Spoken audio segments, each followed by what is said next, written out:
چین کے ووہان سے وطن واپس آنے والی ملک کی پہلی کورونا مریض تقریباً 1.5 سال بعد ایک بار پھر مثبت ہو گئی ہیں۔ کیرالہ کے ترشور میں رہنے والی میڈیکل کی طلبہ دہلی جانا چاہتی تھی، لہٰذا اس نے RT-PCR ٹیسٹ کرایا۔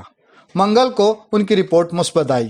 ترشور کی DMO ڈاکٹر KG رینا نے بتایا کہ انہیں اسمپٹومیٹک انفیکشن ہے۔ جو ہی اس 20 سالہ طالب علم کی رپورٹ مثبت آئی، سب حیران ہو گئے۔ انڈین ایکسپریس کی رپورٹ کے مطابق میڈیکل طالب علم نے ابھی تک ویکسین کی ایک بھی خوراک نہیں لی ہے۔ وہ ترشور ضلع کے متلاکم گرام پنچایت کی رہنے والی ہے اور چین کے ووہان میں میڈیکل تعلیم حاصل کر رہی تھی۔ تاہم 23 جنوری 2020 کو ہندوستان واپس آنے کے بعد وہ ووہان واپس نہیں گئی ہے اور آن لائن تعلیم حاصل کر رہی ہے۔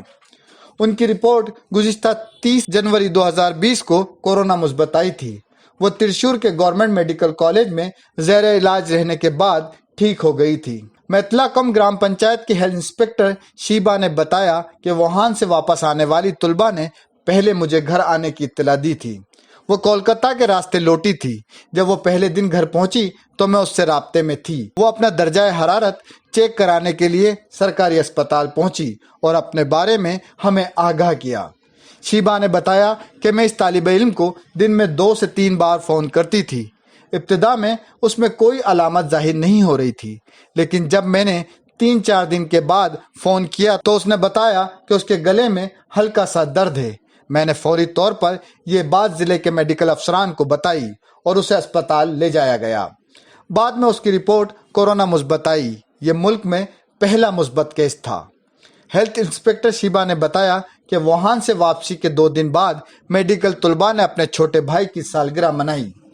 بھائی نے کچھ دوستوں کو دعوت کے لیے گھر بھی بلایا تھا۔